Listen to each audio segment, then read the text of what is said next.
Welcome to the I'm Perfectly Divine podcast, a place for the strong, sensitive, spiritual seeker to recognize the perfection of your human journey as a pathway to remembering your and spiritual worlds through proven and grounded frameworks that support you to live in the wholeness you already are. For over the past 2 decades, I have supported people from all around the world, as well as Fortune 500 companies, to dissolve the divisions within them and live with greater empowerment and love. This podcast is an exploration of the paradoxes that befuddle us as we live our lives being both human and divine. Together, you and I, along with other experts, will navigate integrating psychology and spirituality, the divine feminine and the divine masculine, the darkness and the light, to create greater sacred union from within. I believe through your remembering that you are innately divine, that you will allow yourself to more openly shine. So let's get to it, because your unique light is needed more than ever. Hello, everyone, and welcome back to the I'm Perfectly Divine podcast. You can probably tell that today I have a special guest, and I'm so excited to have her with us today. Her name is Deanna Riddick, and she is going to speak to us today about divine feminine seership, what it is, how it works, and why it's important. Now, Deanna is someone I think right away you're going to be excited to listen to, because she is so grounded, because she is very educated and yet has this deep spiritual connection. So she has a PhD in anthropology from the University of Texas at Austin, with an emphasis on ancient cultures. She is the host of Intuitive Awakening and Goddess Divine podcasts, which I have listened to and loved. She is Usui and Lightarian Reiki master and intuitive teacher. She is the author of Awakening the Psychic Self, the Higher Self Oracle, and the Divine Feminine's Path to Seership, which I have right here, and it's amazing. So I'm definitely going to recommend this. And so she helps all of us to develop our natural psychic gifts, connect with angels and spirit guides, and learn how to channel and attune to other realms, including the goddesses. So of course I had to have her on. So thank you, Deanna, for being with us today. Oh, thank you so much for having me on, Michelle. I'm excited for today's conversation, and anything related to divine feminine or goddess or connecting to spirit, I love to talk about. Me too. Well, good. Let's jump in. So let's hear from you about what is seership in your words. Okay, so I think from a historical standpoint, seership really is having the ability to, yes, connect with spirit, but in a visual format. So it really is being able to pierce the veil between, we can call it this world and the next, or this dimension and the next, and see what we can't see with the naked eye. So that's what we usually see from a historical standpoint. And I'm sure you're aware of the Sibyls in history, who were also known as oracles. I think we know about the Oracle of Delphi in Greece, and their role was to be able to connect to the divine, not just with their hearing, but with their sight, to disseminate all of this information to help traditionally people in power, not usually the smaller community, but it was traditionally the people in power to make bigger decisions. And I don't know if we look at seership that way today, but that's how it's looked at from a historical lens. So what changes traditional seership from divine feminine seership is, I think it's the intentionality behind it. I think from a divine feminine standpoint, it really is to heal the heart, because having a healed heart gives you clearer vision. But it helps us also to, I would say, transition from lower consciousness to higher consciousness by having that connection. But having that connection also helps us to remember who we truly are. So I think it's special in that way. I love that. And I love that differentiation. And just speaking to how this was an honored traditionally in our ancient cultures, and how in today's culture, it can be questioned. It can be like, are, are you really sure? Are you, off in some spiritual woo-woo land?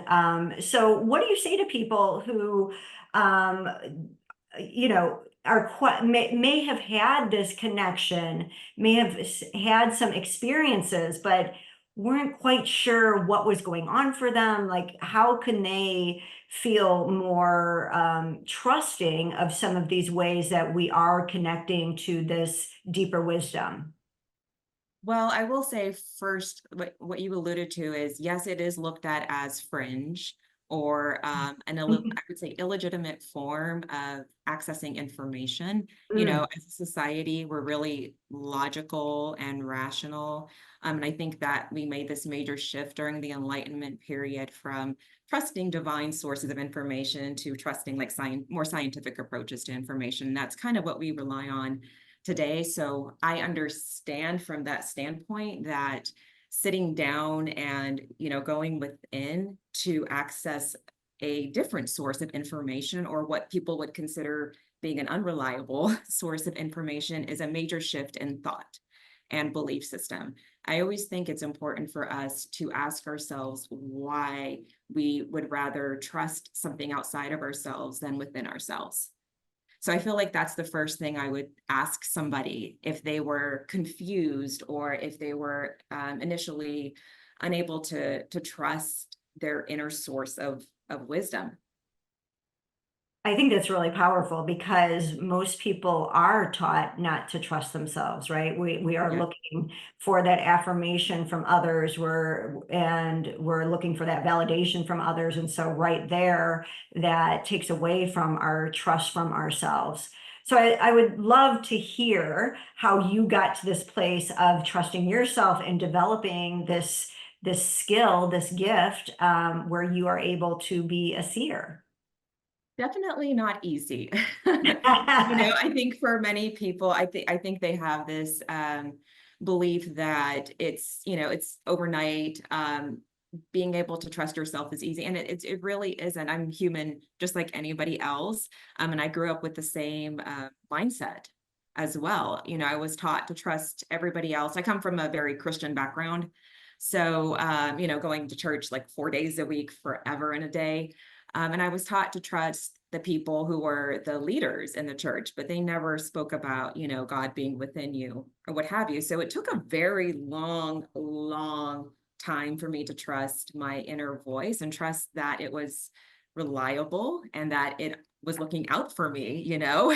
I think we have to remember there's two parts of ourselves. We have the ego mind, which is, we need it, but it's not always helpful. And it tells us these very hard negative stories about ourselves, and we have a tendency to believe that more. We trust that more as opposed to, our inner self, which is there to support us, and it's very compassionate and it's very thoughtful. But again, we would still rather focus on the ego and trust that. So how long did it take me? I'm going to be honest, it's a work in progress. It's a I work in love that. progress. Yes. It's I feel like it's unfinished, and it probably always will be. I think it takes time to trust your inner knowing, but the inner voice at the beginning is, that's what do they call it? The small voice within, the small still voice within, right? It's very quiet, Right. and it becomes louder over time. The more you listen to it, trust it, and then act upon its guidance, it starts to get louder, right? So that also, I think, has helped me because it chimes in. Let's say we're sitting here talking about something I'm very passionate about. It'll just start chiming in and I'll hear it. And I'm like, okay. And I trust the information because it is helpful. It's very wise and it's very supportive. So really it was the process of, okay, let me act on its guidance and see where that takes me. And let me act a little bit more and see where that takes me. And I found that it's taken me to some good places. So really for me, it was just giving myself the space to trust it. I think that's beautiful. So I think we're getting into some of the clairs. So let's talk. I'll break down the clairs really quick so people know what we're talking about. There's clairvoyance, which is really what Deanna is sharing about with this clear seeing, and what happens with your third eye. There's clear audience, that clear hearing. There's clear sentience, the clear feeling. There's clear cognizance, the clear knowing, like you just know before, like someone tells you something, you just know it within your being. And then there's clear alience, I believe, which is clear smelling. And the only time I experienced that was when I was pregnant. And I experienced that really strongly. So I'm hearing you say that you could, because I was sharing with you before we started, like I have the clear feeling very strongly and the clear knowing. And when I'm working with people, especially one-on-one or in a group setting, I can start to feel aspects of themselves that they deny. And I'll share more about this if we get to it, as this ties into how the certain goddesses have called me in to trust and believe in what is coming through. But the same thing, the more I trusted it and went with it, the more there was like this deeper uncovering for people. I'm almost hearing from you that you hear something audibly, and is that how it came forward for you? Well, I would say yes, my clairaudience is my number one. I've been hearing since I was a kid, but obviously my beliefs about it were very different, given that from a Christian standpoint, I thought it was the devil. Long story short. Yeah. But in my 30s, because it took a very long time, it's very difficult when you are indoctrinated into some form of thinking since you're a child, and then trying to get out of that, there's a lot of guilt to unpack, right? So really it was late in my 30s where I finally sat down and, I would say took a leap of faith and, connected to, I'll just say, the spiritual realm. But my sight came in later. And Okay. that was just through a bunch of meditation. And then all of a sudden it was kind of a breakthrough, and it's something that I consistently work on. So it's both. My dominant is going to be my hearing. That's usually how I work with spirit, but I also see, yes. Okay. So do you feel it sounds like we each have different dominant clairs, but can anyone learn to be a seer? I'm going to say yes. And a lot of people would probably disagree with me. I understand that we do have something very natural, but the way my guide presents it to me is everything takes practice. It's Mm. commitment, discipline, and practice. So I really do believe that we can. It may look different, for some people with their sight, there may be a flash of insight, or there may be like a movie reel or a film strip, or it's just going to look different. But I really do believe that we have access to information and we can see it in a visual way. So is part of this including like if we are led through a meditation and we are visualizing something in our minds as we're taken, let's say, through a trance type of state, is that part of being a seer? I'm going to also say yes to that as well. Whenever I work with students, I notice there's a lot of frustration at the beginning, because I do have them open up their imagination and create a little bit at the beginning of Mhm. whatever type of work we're doing. But because they're actively creating it in their mind, they don't really take that as being divine in some way. They Mm. discount their imagination. But what I try to explain to them, depending on the work that we're doing, is we create a little bit, spirit creates the rest. They meet us halfway. So we open the door and allow them to show us, but we have to get there, and we have to have an intention before we do this work. But spirit will always meet us no matter what. I love that. And that's such great reassurance for people, I think, especially as they're first learning to practice this and again, trust this. Um, if I may, I'm going to read a little part from your book and get your insight on this. So this is from her book, which I talked about, that you should all get, the Divine Feminine's Path to Seership. And in this, you say, the purity of heart ensures that one's intentions and emotions are aligned with divine will, while the nous, or the higher mind, facilitates the actual perception and interpretation of spiritual realities. So from your perspective, what is the inner work that's involved that supports us with this purity of heart?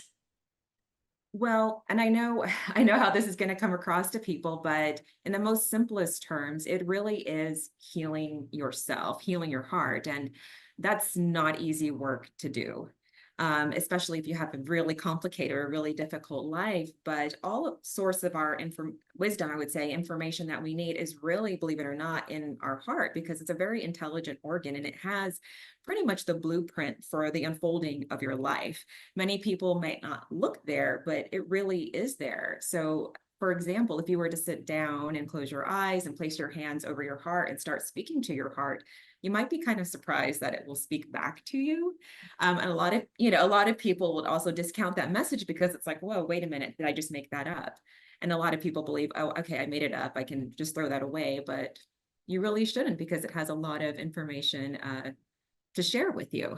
So for me, the beginning, what I usually have students do is work on healing their heart, understanding like where they're at, if they have to forgive, let go of the past, all of that type of work first, because I don't know if we recognize that throughout our life, we do start to create a lot of blocks between ourself and source. And those blocks are traditionally like in our heart.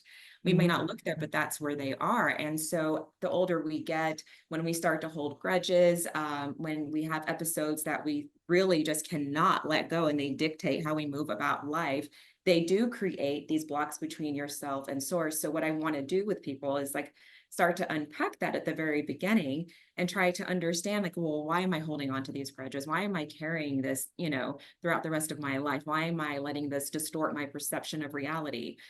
First, since, source speaks to you through your heart, we kind of want to unload all that baggage so we can hear it, but also see its messages. So for me, working with the heart space first is the most important thing. And I'm not unrealistic. I don't expect people to have like a pure 100% heart living on the planet. We're humans. We're always going to encounter challenges and things that bring us to our knees. But, we learn through time, I hope, to heal them and forgive them, because yes, having a healed heart does grant you clearer vision. Absolutely. Absolutely. Well, I love that you start there. And I agree. I think that's an important piece because, as I always share with our listeners, our emotional side needs our spiritual side to help guide us and help us see aspects of ourselves that sometimes we aren't willing to see. And I think the spiritual lens can give us more compassion. I think our spiritual selves needs the psychological aspect of ourself, because our emotions provide so much information as to, like you said, where there can be blocks, where there can be grudges, where there can be aspects that we are holding on to. And that's what our emotions are for, to help guide us to understand this so that we can feel that more purity of heart. So I love that you start there. What about the part where it's about really developing the higher mind, the nous? Is this different? What's involved with this?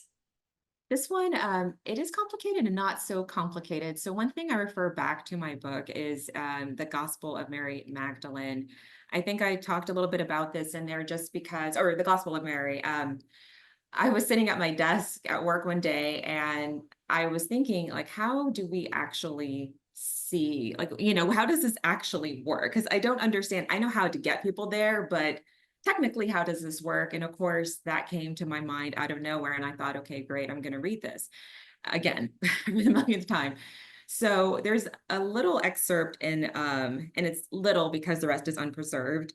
That's in the Gnostic Gospel of Mary, where Jesus does talk to Mary about how she is able to communicate with him or see him. And the only little glimpse that we have from that text is it's through your higher mind. That's how you're able to essentially see me. And so for my personal purposes, the higher mind really is your imagination. That's how we connect. And so for me, it is trusting that there's power within your imagination as well. We have to remember that we are creators as well. We're constantly creating our reality. But even when we are in meditation, we are creating a space for spirit to meet us. It's just trusting that what's happening is actually real, even though we are, creating just the beginning part of it. And that's where I take a majority of my students, is to play in the imagination, because there's a lot of surprises there. But that's, again, where spirit will meet you to reveal whatever it is, they need to reveal to you. Or, if you have specific questions, they'll try to answer them there, usually in a symbolic format. So true, so true. And I love that this is where you have people practice, because that whole notion where the ego wants to discount what is coming through. It's like, I made this up. Well, why that particular piece did you make up? There's always, it's like we can really start to challenge those perspectives that try to dismiss our inner knowing. And so I love that you're really helping people, I think, anchor in their knowingness and trusting what is coming through for them, which is so powerful. So, and I love that you connect this to Mary Magdalene, because in the work that I do, I believe that her and Yeshua are teaching us a way of really how to resurrect from the different layers of the ego. And so we have this intertwining where they're giving us this inner gnosis through our imagination and helping us connect to our higher mind, and as well as shed the layers of the ego that can inhibit us from connecting to our knowingness. So that's just so beautiful. So how do you relate all of this to the chakras? Oh, wow, that's a really good question. So seership, for the most part, I relate it to, of course, the third eye, third eye chakra, your seat of clairvoyance.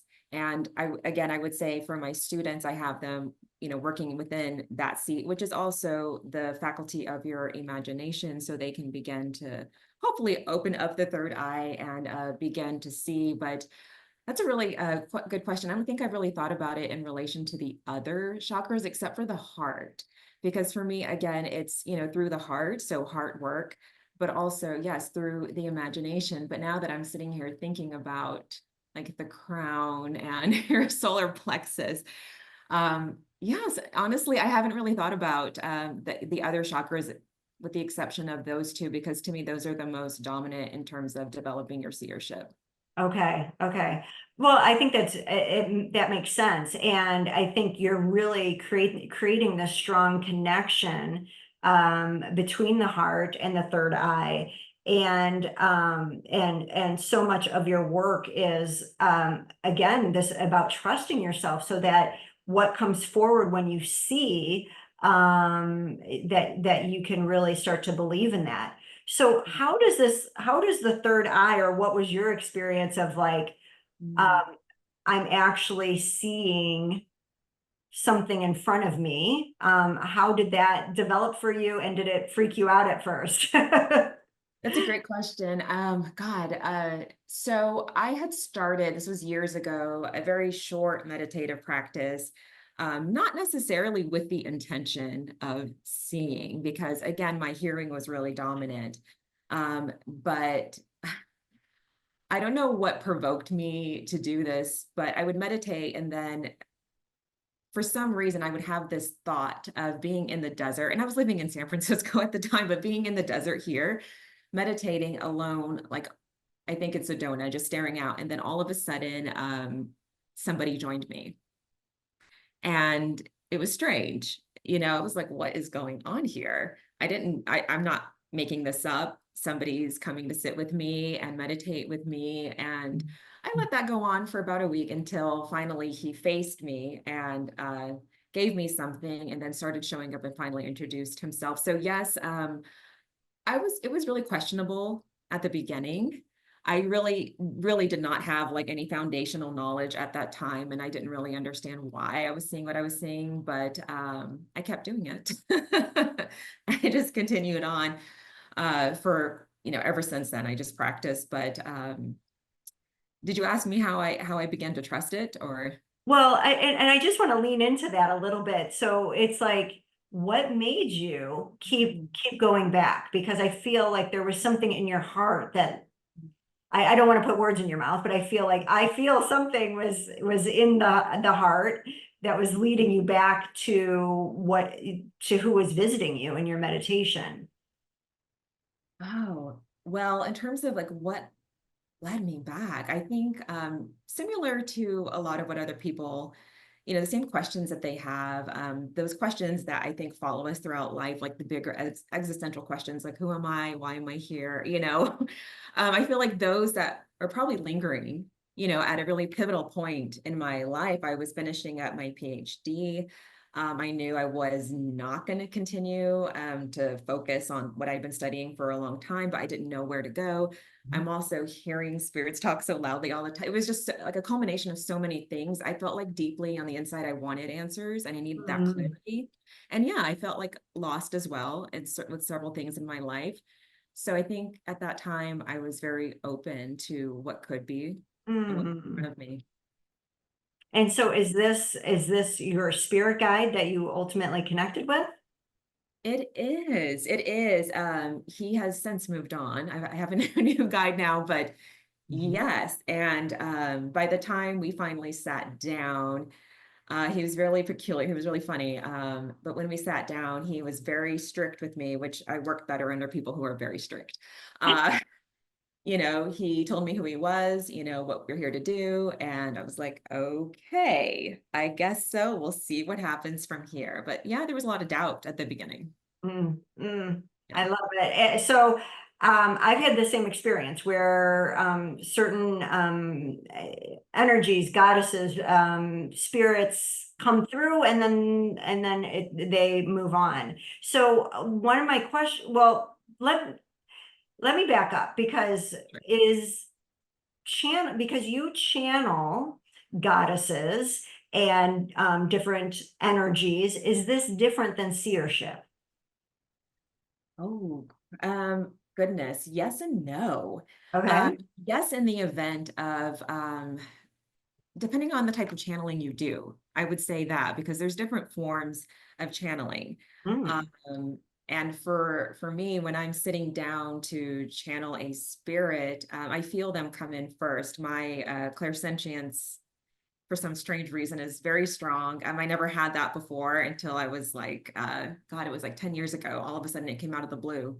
But I'll feel them come in, and it's really kind of hard to explain, but I'll hear them talking. And sometimes they're talking through me, and sometimes they're showing me pictures at the same time. So it seems like they're combining both to make sure I understand the message. So it is different in the event that some people who channel don't see.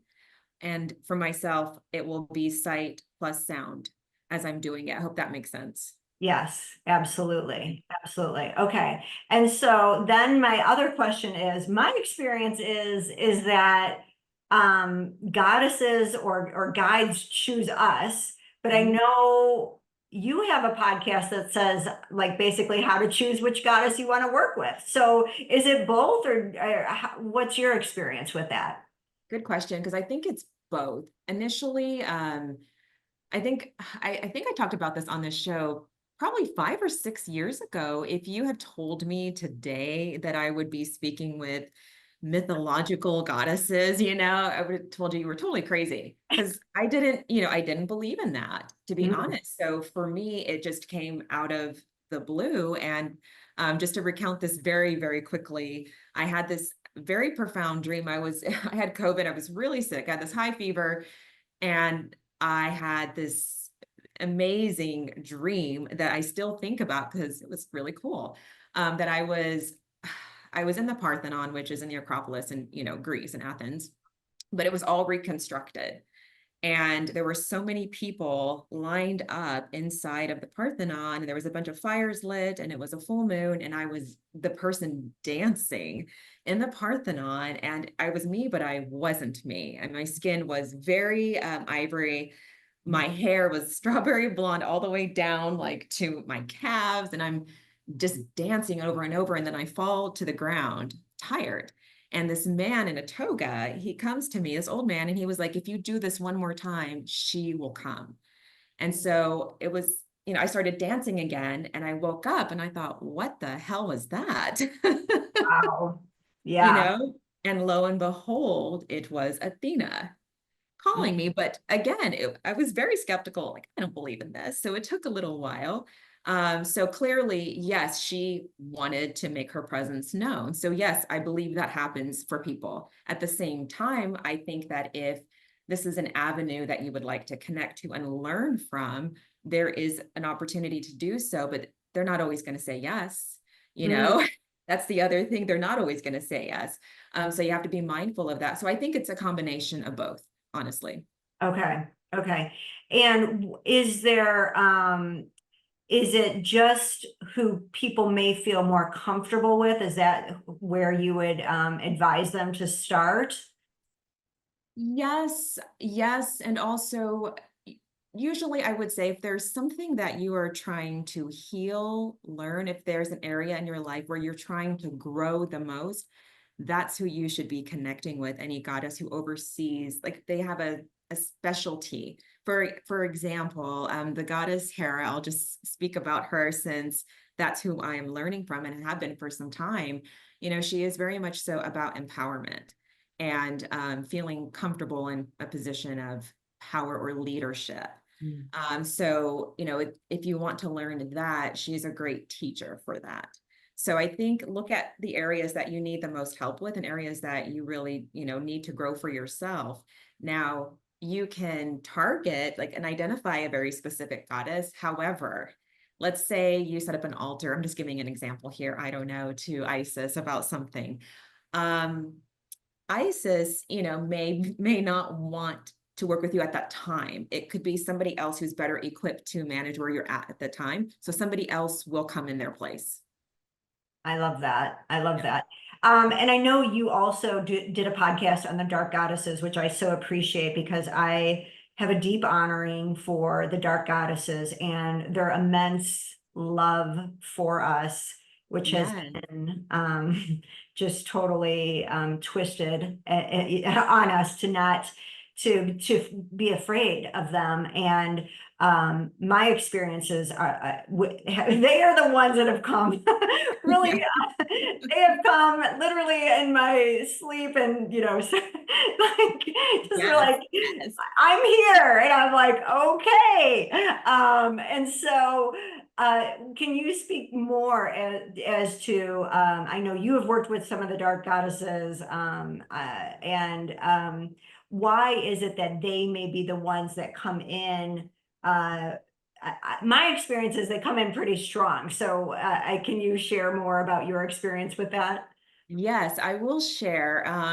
I will tell you again a little bit of a crazy story. And again, this really forced me to expand my consciousness because at the time, again, I was really not a strong believer in goddesses. As a child, I was taught that these were mythological figures. So to be having those experiences was really questionable. So at the beginning, after I had the Athena dream, I wasn't sure. And I decided to play around just to see if this was real, which was irresponsible, very irresponsible at the time. So I don't know. I'm trying to remember how I learned about one goddess. Her name is the Morrigan. And I started reading a lot about her, and she's an Irish goddess. And I thought, if this is real, I remember at night, I was sitting in my bed. I was like, if this is real, I want her to show up in my dream. And that's all I said. So that night, I had a dream that somebody was knocking on my door in my house. And I got up to go answer the door, and I looked through, the keyhole, and nobody was there. And then I was like, okay. So I left and I heard somebody knock again. And I looked through again and nobody was there. And I just opened the door and all of a sudden I heard this howling, this really loud howling. And this woman who was dressed in all black, she actually shoved me up against the wall and she was looking at me and it terrified me. And I was like, who is this? And I woke up from that dream because I was afraid, but I was still in my sleep state, and in my mind, I was like, who's here? Because I felt a presence, and I didn't hear the Morrigan. I actually heard Morgan Le Fay. Mm. And that made me sit up really quickly. I was like, oh my God, I guess this might be real. And also, why is she here when I asked to see someone else? Because I was unfamiliar with her. And that's really my introduction, I would say, to the dark goddesses. I mean, they definitely present themselves the way that they want, but she came, I think, at the right time. I know she's known as like the dark sorcerer, as being, evil in like the Avalon series, but she really wasn't like that. She was there to really help me feel confident in myself and trust, what I'm saying, like feel confident in speaking, and trust that, yes, I'm naturally empowered like everybody else. She really helped me to stand more on my own 2 feet and kind of like see my deficiencies, like where I feel very insecure. So she visited me in meditation for quite some time, and we would walk and talk about things. And she was very blunt, but believe it or not, to me, it was like personally uplifting, and very supportive. It's like having this whole new support system that you didn't really know that was available for you. So that was really my entrance into the dark goddesses. I know there's a big misconception about them because, in a lot of mythological stories, they're looked at as these dark, harmful figures, but we have to remember who writes the stories as well and why they're presented as such, and which is again something that I've learned through practice and study. But that was my introduction. I would love to hear your introduction as well. Oh boy. Well, so uh, Mary Magdalene was actually my gateway into being able to receive the dark goddesses. And so is Morgana the same as Morgan Le Fay? Yes. Okay, because Yes. that's who I work with. Oh, Uh, love. when when I work with people and supporting them to let go of their shame, and so the roots of their shame. So the dark goddesses are the reason why we're afraid of them is because they are super confronting. Uh, Mhm. Morgana, in my experience, she carries the sword of discernment. So she's going to support you to get super clear about what is truth and what is the BS you've been buying into. And she is going to really hold you to the fire to cut out the crap. Like Yeah. she's really, and so when I work with people, she comes forward very, very strong. Like, and again, I am feeling what people will not allow themselves to feel. And through our work together, we're tapping into that energy. Now, the other goddesses came in when it was more to confront my own pieces to my ego that I still had to address.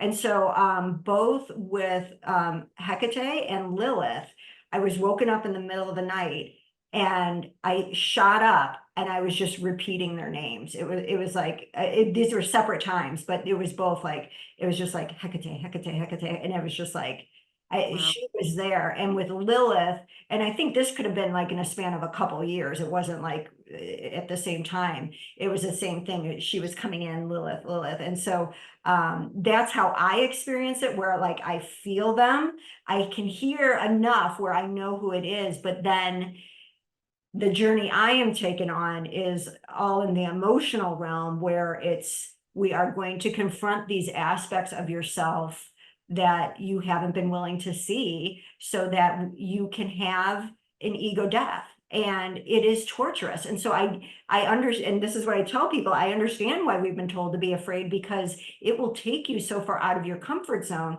But if you know the love that's on the other side of this, which is what they're ultimately bringing us to, we would honor we would honor them. And back to Mary Magdalene, it's this sense of like we can call her the whore, we can call her all these names, and it does not bother her because she knows the truth of who she is. And that's these dark goddesses. They don't, we can picture them in all these evil ways, but they know the love that they are, and they're willing to help us face that in order that we can reconnect with more of the love that we are. So, yeah, it sounds very different. I love the way that you connect with yours, but it sounds like, they're working with us and how we're meant to work with them ourselves, but also support others in their journey with them. So,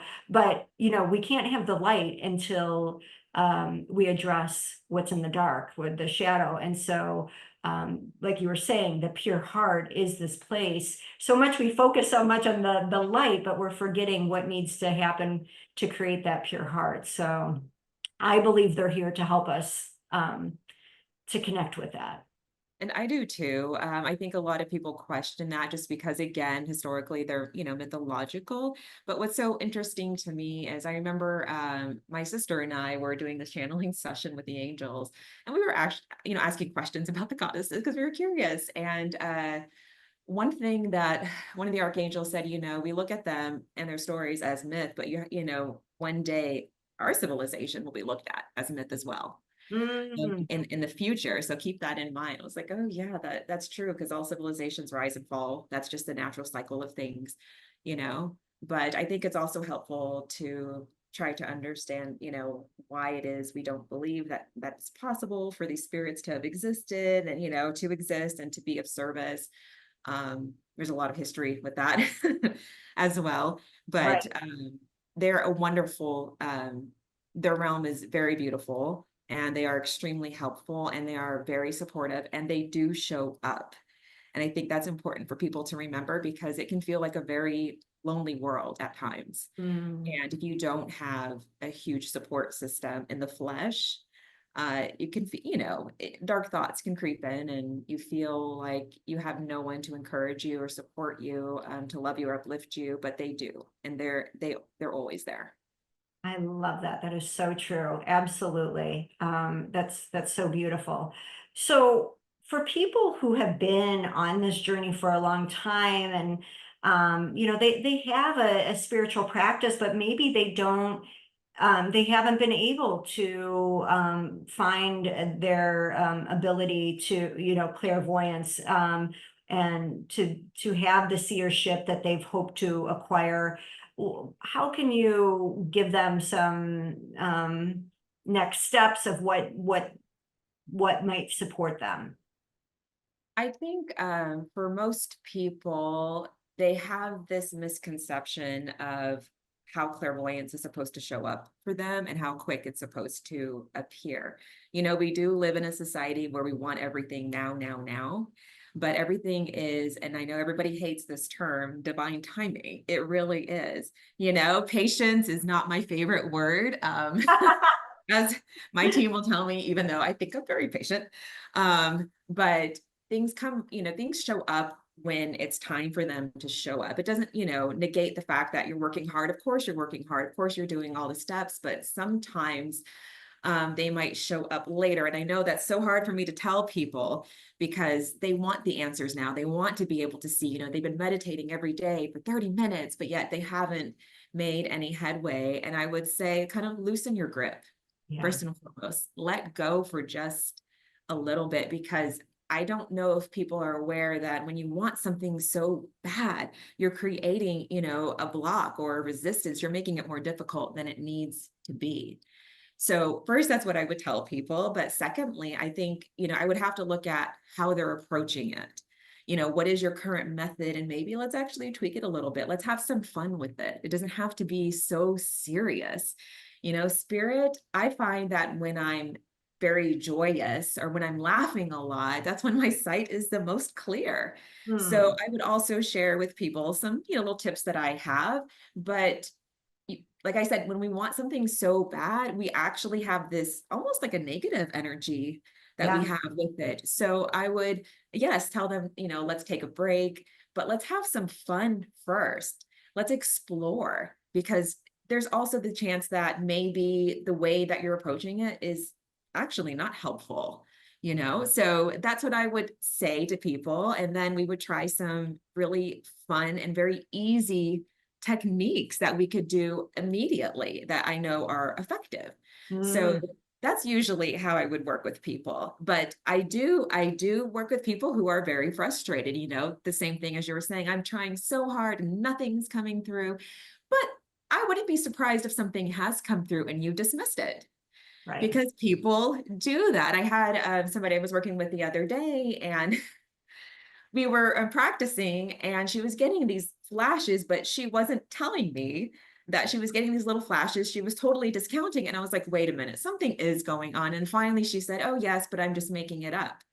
No, no, no, no, you're not making it up. Mhm. So I would also talk to them about that as well. Things that you're easily dismissing are actually messages from spirit that you're not, taking into account. So that's usually how I would begin working with somebody, especially if they've been on the struggle bus. I understand the frustration, because to be also very honest, there are moments in my life where my sight is not as clear. Mm. And that could be because I'm going through a down cycle in my life. If there's something that's very stressful in my life, if I'm not healthy, if I'm feeling sick, if I'm angry, like all of that impacts your ability to see very clearly. So we also have to take all of that into account as well. Oh, that's beautiful. It's almost like, spirit saying, it's time to reconnect into your heart, or to Yes. take care of yourself um, before this gets opened again. So do you have a short or technique, a little technique that you can share with the audience, something that could help them? Yes, I will give you a very easy one. So I think when people reach out, for readings, at least in the past, they want like a yes or no answer, right? They want something very quick because we're very impatient. So I have a very short, easy technique that you can do to connect even with your own inner self to get that answer for yourself. Now, the trick is, do you trust it? Do you Mm. trust what you're getting? Because even if people get the answers, they're still like, oh, no, made that up. And that's where you're faltering, is not trusting. So I'm going to show you one thing that we can both, do together right now. And anybody who's listening can do this as well, just to get an answer to a yes or no question, right? So if we just begin by, I always do this with people. Let's take a deep breath in through the nose and get a little bit relaxed here. And then let's just exhale through the mouth. So I want you to think of a yes or no question, something that nothing that's very stressful at this time, I'll just say, but just a yes or no question. And just let me know when you have that question. I have a question. Yep, I've got it. Wonderful. So I just want you to imagine a rose, a closed rosebud in your vision. Just imagine it. And that rose is symbolic of your heart. Now, you're going to ask that rose, which again is symbolic of your heart, the question: if the rose remains in its bud tightly closed, the answer is a no. If it expands, the answer is a yes. So I'll give you a minute to do that.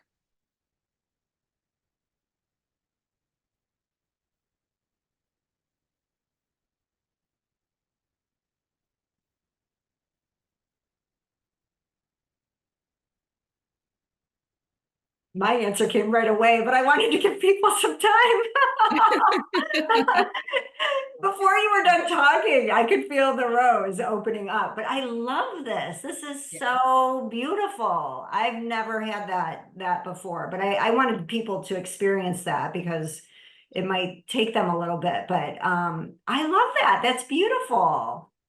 Yes, Beautiful. definitely. And, it doesn't have to be overly complicated. And I think people sometimes feel like they have to go through some sort of ritualized, very long, long process. And it's like, doesn't always have to work that way. Spirit doesn't want to make things way too hard for us. They're here to actually help us not overcomplicate our lives. It's hard enough as it is. Okay. So something that simple can help you get answers if you really need them. But also, you have to, trust what you're getting. Yes, absolutely. So this question is for me, but I'm hoping it'll be for other people as well. As you talk about that, like I'm always like, okay, I've got to make sure I've got a grounding cord and then a cord to the, cosmos. Does it, and with this, you just led me right to my heart. So are we better to have these cords grounded in, or is it not necessary? Ooh, that's a very good question, because with my students, people that I work with, I have my standard practice, and grounding, yes, is Okay. very important. So yes, I can't say no, but with something this simple, it's not necessary to go through the entire, like, let me get all the way to the center of the earth, let me open up Yes. my chakras, let me do like 1, 2, 3, 4, 5. It's really just as simple as sitting down, taking that time for, like, I would say take a few breaths in and out, just getting relaxed, because the more relaxed your body is, believe it or not, the easier it is to access information as well. So I always have people do a lot of breathing first. I know it's annoying, but it helps. Totally. And then you just work within the realm of your imagination. So for something like this, it's not necessary to go through all of those steps. But if we're doing deeper work, if we're opening up doors to other realms, yes, we have to do that. Yeah, I love that. Great. That's helpful. So does Athena have you do a static dance? Is Oh that? my God. That's so funny. I think I've only done it for her a couple times. Only a couple times did she get me. But she's a very interesting goddess. But what was peculiar, aside from Athena, was Hera coming in out of the blue, who really just kind of said, no, it's me and you. I was like, okay. So, but yes, Athena loves it. She does Mm. love when somebody does that, for her. But she's also very a blunt goddess. So if you plan to learn from her, just know that she's less emotional, very much less emotional, and she's right to the point, no BS. But yes, there are little things I might do that makes them happy, I think.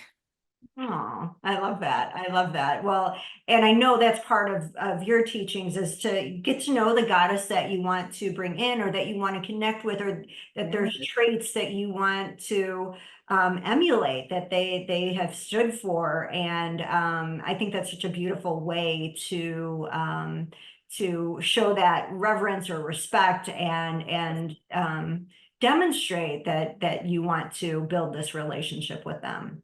Yes, I think that's really, really crucial. And honestly, I know it might sound a little bit funny, but it is like you are building an actual relationship. I know that people utilize the phrase, oh, I'm working with, but really we're learning from them. They've been Mm, through a lot. They're teaching yes. you from their point of view and utilizing their wisdom to help you grow. So I'm the student, they're the teacher. But as you said, I do need to show, reverence for them. And I do that, of course, in the form of offerings. But even listening and then applying what they're teaching me, to me, is like the greatest form of respect as well. But yes, it is a relationship. I will say, several months ago, because I do get glimpses in my mind of Artemis. Sometimes I'm trying to get up in the morning, lay in the bed, and I'll see her with a bow and arrow, and I'm like, I know you are waiting for me. I know you are waiting, and Mm, I've kept you on the back burner for some time, because when I initially met her, her first question, I heard her so clearly. She was like, "Are you willing to be my devotee?" ooh, And I said no. And I said no because I knew I wasn't ready. mhm. I was still learning from others out of respect, because I also think it's important that you have quite a bit of a commitment to whoever it is that you're learning from. And it takes time, because they're teaching you things that, take a while to become integrated into your being, right? It's not overnight. So I wouldn't be surprised, if you get approached with questions like that as well from certain goddesses, and to be very mindful of what that's going to look like for you, because it's a journey. It's a journey. That's right. That's right. I totally agree. Well, I think that's a beautiful place to end, unless you have other insights or something that's pressing for you to share, Deanna. I would just, for people who are listening, I think, again, there's a misconception that only some people can tap into their inner sight or hear spirit or channel. No, everything, the way it's been explained to me from source, is we actually have everything. We really can do it all. It's just the world tells us that we can't, and not to believe the world, trust in the source itself.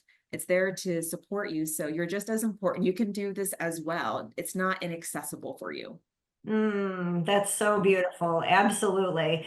I couldn't agree more. And I want to make sure that people know how to connect with you. So we will have websites and podcast links, but just also let's give them some direction as to where they can connect with you. Sure, no problem. So you can find me on my website, infinitesupply.org. You can also find me on the Intuitive Awakening podcast, Goddess Divine podcast as well. And I think I even have my email posted on the show. So on the Intuitive Awakening. So I respond to people's emails as much as I can. I love to hear people's stories, especially if they're first connecting. It's intriguing to me, but that's how you can find me. Oh, wonderful, wonderful. Well, as I shared, her book, seriously, it is filled with so much information, guidance, tools. So this is her new book, and I definitely recommend everyone getting one if this is something that interests you. I've loved learning from you, and I think it's amazing how you are able to connect with them and the level of relationship you have with them, because you can see and hear. And so thank you for sharing your insights with us tonight. Oh, thank you so much for having me here. I loved our conversation and I appreciate it. Oh, wonderful, wonderful. Well, as always, I thank everyone for joining us. And I always want you to remember that until next time, know that you are divine perfection and whole exactly as you are right now in this moment. And there's nothing to prove, just to remember. So I look forward to being with you again next week. Take care, everyone.